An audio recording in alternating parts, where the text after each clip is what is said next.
Hai semuanya, kelompok 4 di sini. Jadi sekarang kita bakal menemui seseorang yang spesial banget.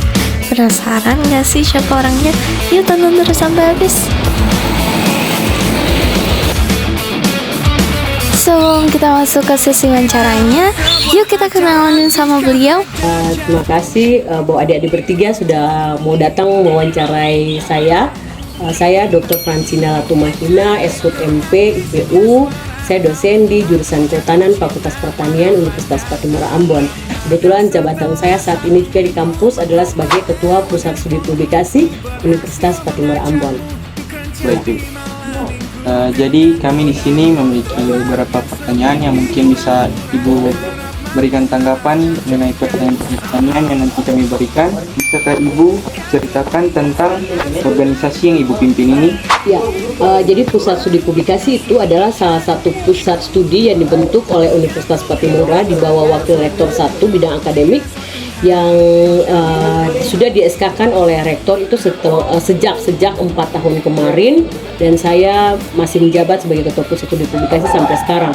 Jadi organisasi ini dia punya tujuan itu adalah untuk membantu para dosen yang ada di lingkup Unpati untuk bagaimana mereka mempunyai kemampuan untuk menulis artikel yang kemudian akan dipublikasikan pada jurnal-jurnal baik jurnal nasional ataupun jurnal internasional.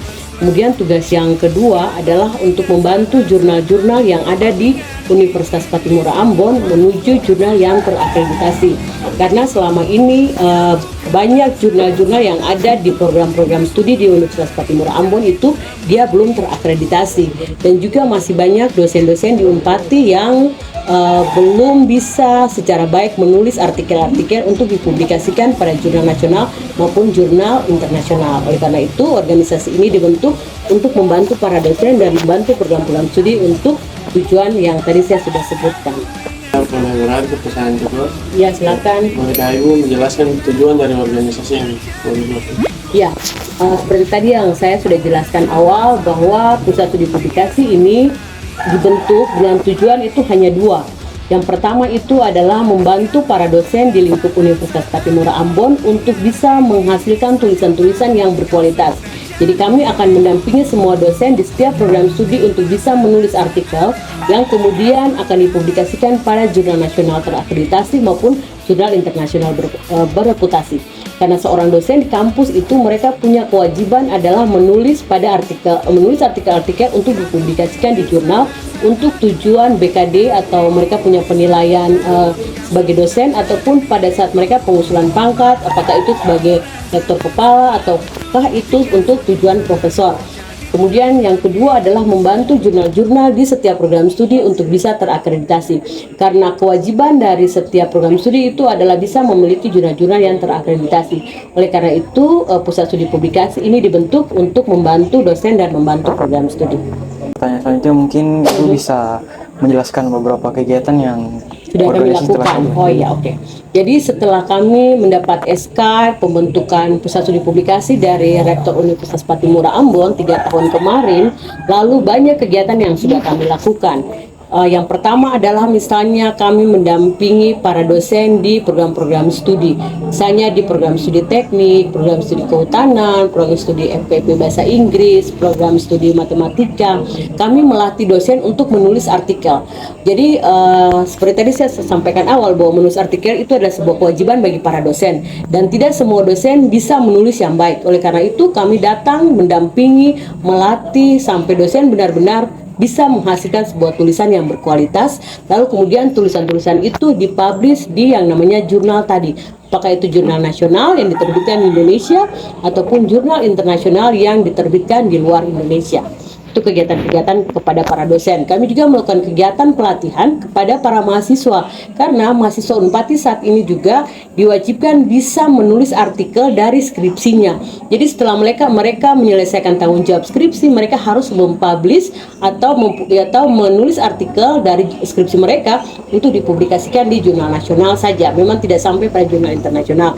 Jadi mendampingi mahasiswa, melatih mereka pada beberapa program studi juga yang sudah kami kerjakan dalam kurun waktu 2022 sampai 2023 ini.